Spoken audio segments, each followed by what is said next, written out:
Coming up on Market to Market, USDA adds a backstop to soften agriculture's losses. Strained supply lines run into an already dwindling supply of truck drivers. Farmers overall are skeptical. And market analysis with Arlan Suderman next. His first year, 36. What's the most complex industry on Earth? It's not genetics, or meteorology, or logistics. It's a business that involves them all. It's farming. Thank you, farmers, from Pioneer. Tomorrow. For over 100 years, we've worked to help our customers be ready for tomorrow. Trust in tomorrow. Information is available from a Grinnell Mutual agent today. AccuSteel, offering fabric-covered buildings specifically designed for the cattle industry since 2001. The next generation of cattle buildings. Information at accusteel.com. This is the Friday, April 24 edition of Market to Market, the weekly journal of rural America. Hello, I'm Paul Yeager. Tractors have started to roll across the country, even as worries mount over losses brought on by COVID-19. Sales of new homes plunged 15.4% in March as the coronavirus shook the housing market. According to the Commerce Department, orders for durable goods plunged 14.4% last month. Without defense equipment and aircraft orders, core capital goods actually rose 0.1%. The federal government continues to send money towards those in need as the economy flags. On Friday, President Trump refilled the Paycheck Protection Program with $484 billion in fresh funds. Washington is sending help specifically targeted for farmers and ranchers. Despite the aid being on the way, some animal producers are making tough decisions about euthanizing poultry flocks and culling hog herds. Peter Tubbs has our report. Last week, the White House and USDA announced a $19 billion aid package for farmers and ranchers to soften the blow from the dramatic loss of demand due to the COVID-19 pandemic. More than half of the aid will go to livestock producers, with cattlemen receiving the largest share at over $5 billion. All producers of commodities that saw a drop in price of more than 5% between January 1 and April 15 are eligible for aid. Benefits will be capped at $125,000 per individual and $250,000 per entity to target the dollars towards smaller producers. Agricultural economists see the aid as a necessary backstop in a difficult period for the meat industry, but managing herds will be challenging. I would argue it's probably a bit easier to slow down that production cycle when we're talking about cattle than it is for hogs. I've got these animals that are approaching market weights. How do I slow them down in terms of that growth in order to try to, for the lack of a better term, we're trying to flatten the curve on hogs as well and spread out the supply so that we can match up with the limited capacity at our processing plants. So far, 48 of the nation's packing plants have seen a portion of their workforce come down with the virus, and 15 of those operations have been shuttered. The plants that remain open have been working to solve the problem of how to maintain social distancing and allowing their employees to get their work done. The dramatic drop in retail sales as Americans shelter in place has thrown the food sector into disarray as consumption shifts from restaurants and institutions to home kitchens. Moving half of the country's food sales from wholesale to retail has become a bottleneck that has become difficult to clear.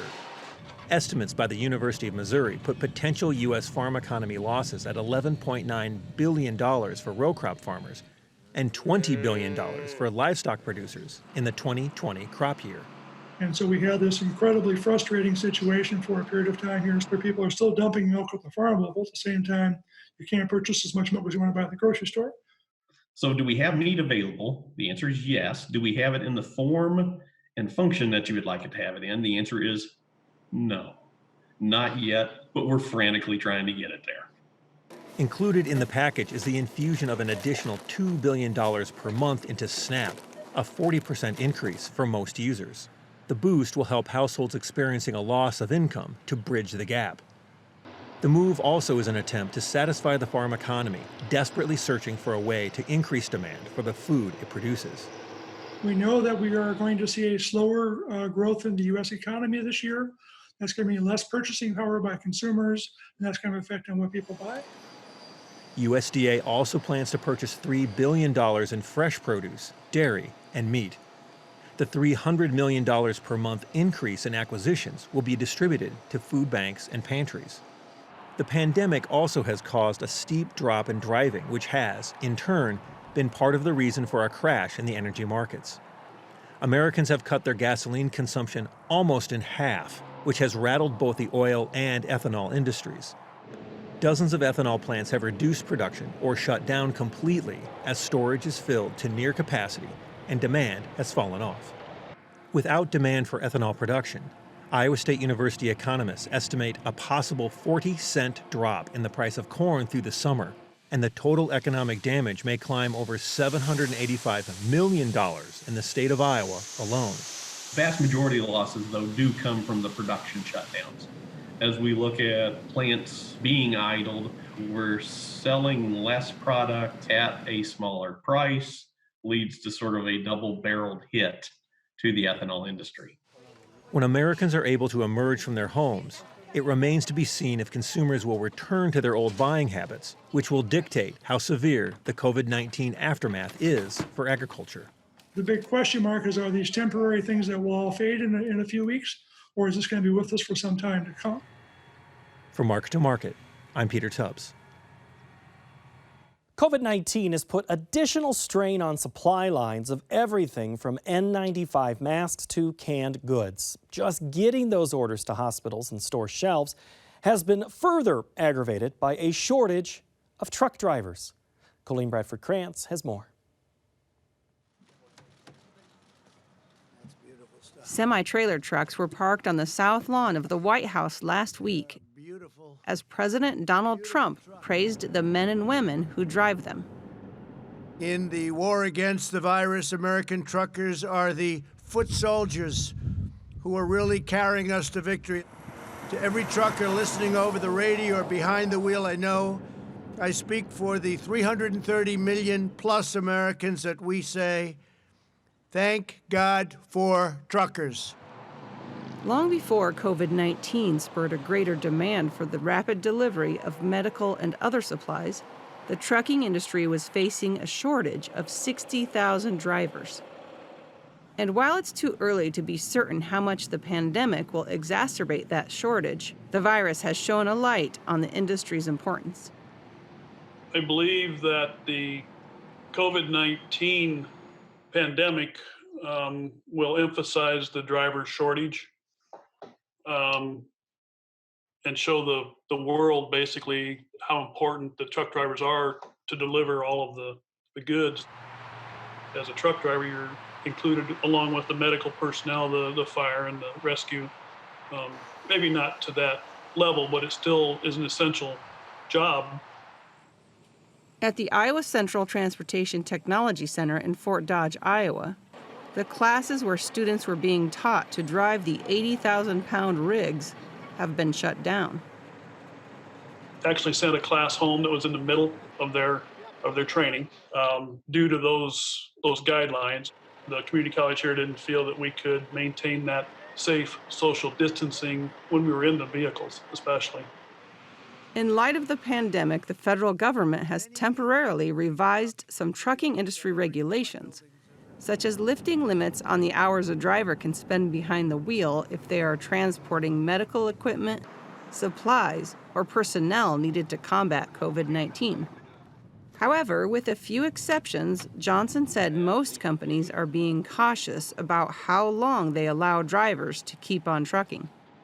The majority of the companies are still running under the current hours of service regulations. They don't want to endanger the public or the driver themselves. So they're really, really cautious about suspending hours and trying to push people past their safe limit. The American Trucking Associations and others have focused on ensuring that states keep interstate rest stops open after a few were closed at the start of the pandemic. The organization asked governors to help make sure truck drivers can rest when needed and deliver supplies where they are most necessary. People were taking it for granted before.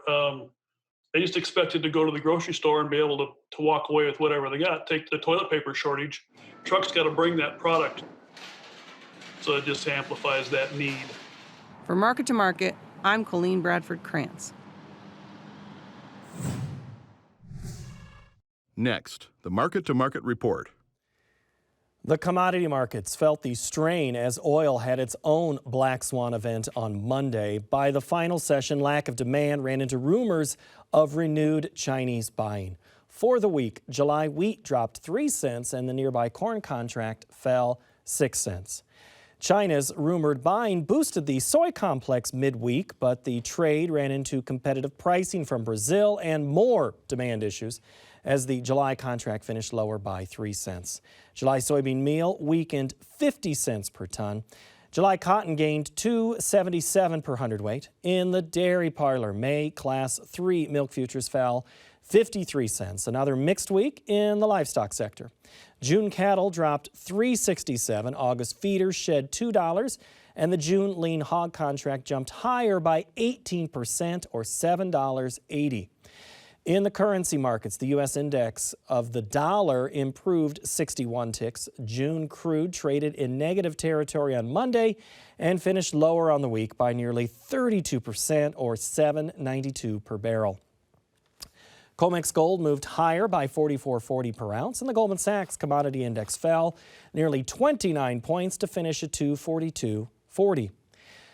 Joining us now to give us some insight is one of our regular market analysts, Arlan Suderman. Arlan, good to see you there at home. The basement looks good. Well, thank you very much. Good to be back with you. All right, so Arlan, we had this, there was an actual party I heard in the commodities this week for wheat. It lasted one day. We dropped to a 3-cent gain. That's all on Russia, or was there something else in play?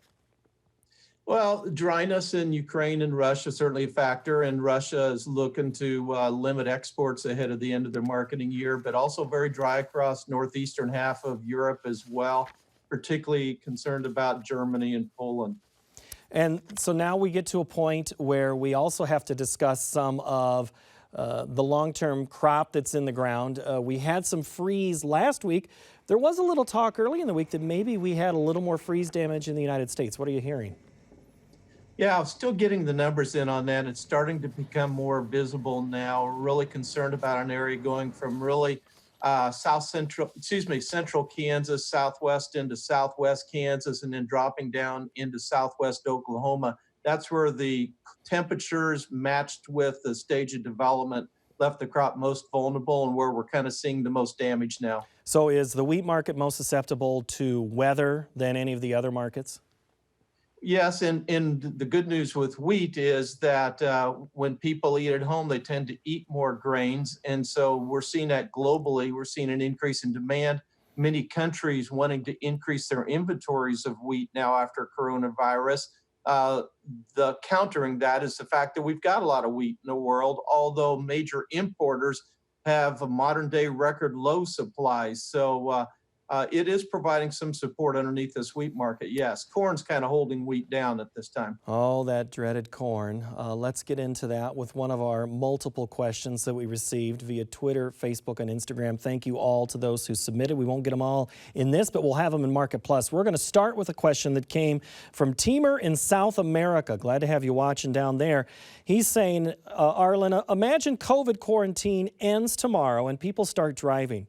How much time do you think is needed for the industry there to recover to normal pre-COVID pace? Yeah, it would take several weeks to a month to get everything going back up again. And we have that much in inventory. We've basically filled the storage, but they would start getting things going. It would take some time, but we'd be ready to meet the demand. Unfortunately, we're not going to see that industry turn on with just flipping a switch. We've got to get people driving, and that's going to take time. We did see an energy report this week about ethanol that we actually were using a little more fuel than normal. So that gave us a little bit of positive news. It did, and we've kind of found an area of stability a little bit. Gasoline usage ticked up a little bit. And that's our primary use of ethanol, is blending with that gasoline. Maybe it's because of the extra gas takes to drive to the protests that have been popping up around the country. I don't know. But at least we seem to have found a level of stability. We still have had some ethanol plants continue to close as our storage facilities fill up, but maybe a glimmer of hope there. All right, so we have a bunch of people, they have old crop questions right now, Arlan. What are some ways people can try to capture some bump in this market moving forward? Well, there's a lot of kind of over-the-counter tools out there right now where, depending on your local basis, you may want to grab some opportunities and still maintain some ownership, or at least take some downside price protection. I think what the oil market told us early in the week was that we can't count on any of the old support levels holding until we really know the total amount of demand destruction that we've seen. And we don't know that yet, because that's also a factor of when do we get back to work, get people traveling again. And until then, we may think we have a bottom in the market. The industry thinks we have a bottom at $3 for corn, but we really don't know yet. Well, I think you told me earlier this week, I think I was asking you, and a lot of people always ask, well, where's the bottom? Where's the bottom? I think you said something about we don't know it when we're in it. We're a couple of days out of it. Do you have any better perspective that maybe we did hit that bottom? Well, the industry certainly thinks that we did at $3, but I'm going to be wary of that until I see when we really start opening up this nation and start driving again and start reopening those ethanol plants. And until then, we're going to be vulnerable to new lows. All right, so driving and ethanol are the biggest stories in corn, is what I hear you say. Is that right? Okay. All right, let's talk Let's talk about soybeans then. China, also from our conversation midweek, China made some news and really impacted the soy market. What happened there? Yeah, exactly right. We've got a really sharp team in China that gave us the heads up on Wednesday, and we told our clients, and then the next day the wire services broke the story. The Chinese government is contemplating a plan and to increase purchases of U.S. soybeans by 10 million metric tons and corn by 20 million metric tons, cotton and sugar and soy oil in that plan as well. They have started to buy the soybeans, and the last half of last week, they bought 22.3 million bushel soybeans. And as I expected, it is for August, September delivery. We're just simply not competitive enough with Brazil prior to that. So I do expect a significant pop in soybean demand to China as we get into the fall months. But unfortunately, what the market's trading right now is the fact that USDA is probably going to have to lower our export target for the current year by quite a bit, because those shipments don't start until the end of this marketing year, and we're too far behind.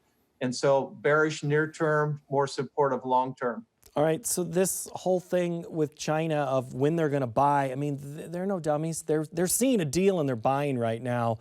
If we didn't have that, what happens? Yeah, exactly right. We've had demand destruction because of coronavirus to what we thought was our most stable industries, our livestock industry because it's heavily integrated, and to the biofuels industry because of mandates. And coronavirus has thrown an attack into both of those areas right now. So we really need that export demand from China. And for China, it's not that they need it right now, but the prices are so cheap, it's just so tempting for them. And I think that's why they're stepping up purchases. Plus the PR game, they are taking so much heat on the coronavirus from not only the United States, around the world. This is an area where they can do some positive PR by keeping their commitments. And I think you also mentioned just a couple of minutes ago, you said cotton was also one of the benefactors there. They were up $2.77, 5%.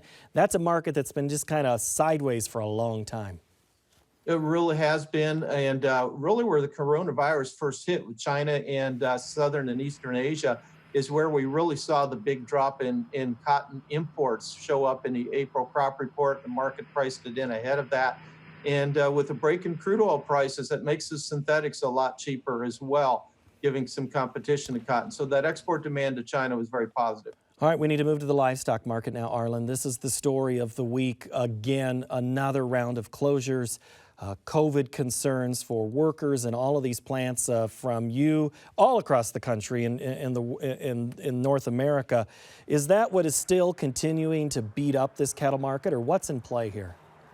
It really is. And right now, slaughter capacity, which is a combination of plant closures as well as slower change because of lack of employees, as employees don't show up to work, that capacity is down by about 30% from where we need it to be to manage all the animals coming through. And as we've indicated before, they are changing the rations, trying to slow the gains down, but we need more capacity back, and we need it fast. But you keep hearing, I don't know if I should believe it or not, are the packers really making that much money right now? Oh, the packer margins on Friday are estimated at close to $700 per head. Now, whether those estimated margins really calculate in all the costs, I doubt it. The costs of COVID-19 and trying to manage it and provide some of the protective gear, which some of them are trying to start doing now in managing the absenteeism, et cetera. That's probably a little higher than what reality is, but it still is high because product market is really setting new records, and the price of live animals is cheap. All right, speaking of those live animals, cattle on feed report came out today. We expected it to be lower, and it was. What did you see in that report? Yeah, cattle on feed at the 1st of April was really at about 94.5% of year-ago level. So we are seeing that decline, not enough to offset the lack of packer capacity, though. Placements were 77.3% of year-ago levels. That was even lower than what trade expected. We really started slowing down placement of cattle about 45 days ago, and now it's really starting to show up, keeping them on grass longer because of lack of profitability in the industry. And now it becomes a generational question of how long that's going to slow things up. And it's really kind of hard to predict, because what happens when that animal gets too heavy? That does cause a round of problems as well. It really does. And it's a bigger problem for the pork industry than it is for the beef. They just can't handle those carcasses that are that much heavier. And so that creates problems, and especially, as I said, for the pork industry. We were seeing some higher cow slaughter on the cow side, but with slaughter plants closed, they can't even increase the cow slaughter. So again, that's a problem for the industry and more red ink for them. You mentioned the hogs a little bit, and there is kind of an intertwine of sorts. They are tied together in some of these same fundamental discussions. We've seen truck and trailer and lot, side after side, parked saying, sorry, closed. How serious of a problem is this for the hog industry right now? It's a very serious problem, and these are bad times and very hard times for the hog industry. And ironically, the export demand we waited so long to come to China is there. Exports to China are very strong right now, but it's just the fact that our domestic demand has turned soft, and now we can't even meet slaughter capacity that we need in order to meet the demand that we have.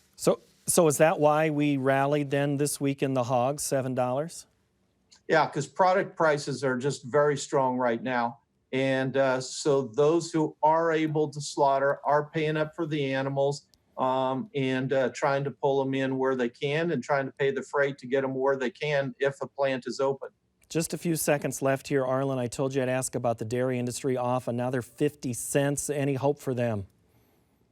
Again, we need to get our restaurants open. So much of the industry is geared for supplying food service. That'd be schools. Obviously, we're coming up on summer there, but the restaurant industry, get them going so that we can consume more of the milk and cheeses. And just hope that something changes quick. Governors keep staggering some things. Maybe we'll see some news. Arlan Suderman, thank you so much. Thank you. Good to see you. All right, we'll have more in Market Plus here in a moment, because we are done with the broadcast portion of Market to Market. But as I said, there's still more to talk about. We'll cover it in Market Plus, where we'll answer more of your questions. You can find it on the web at markettomarket.org. Finally, you may have noticed I've been in this chair a little more than normal over the last few weeks. I've been filling in as a host on this program since joining it back in 2010. My role of interim host has changed, as management here at Iowa PBS has made this assignment permanent, and they have given me the role of host of this program. If you would have told that kid of the 80s watching Chet Randolph on this program that he'd one day be here as host, I'm not sure he would have believed you. Sure, that kid who liked to climb on or in the tractor was cute, but frankly, picking up rocks and walking beans wasn't especially fun, but those are the necessary jobs that we had to do on our Buchanan County, Iowa farm operation south of Jessup. Now, the farm was a tough place to be in the 1980s when the farm crisis gripped America. Again, we're in perilous territory. The more things change, the more they apparently stay the same. We will continue bringing you information that helps our operation and your operation. And if you've left the land, stay connected to it, albeit distantly, by watching this program. I'll also continue hosting the Iowa PBS sports coverage of girls basketball and softball here on Iowa PBS, and be sure to say hello the next time that you see me at the Iowa State Fair. You can take the boy off the farm, but you can't take the farm out of the boy. Thank you, and thanks for watching. Have a great week.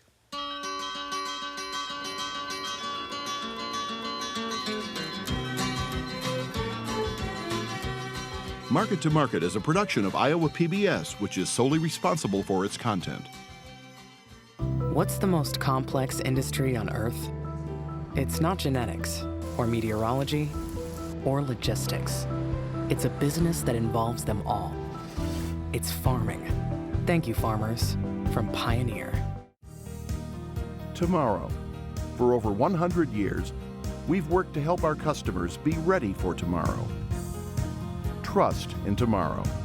Information is available from a Grinnell Mutual agent today.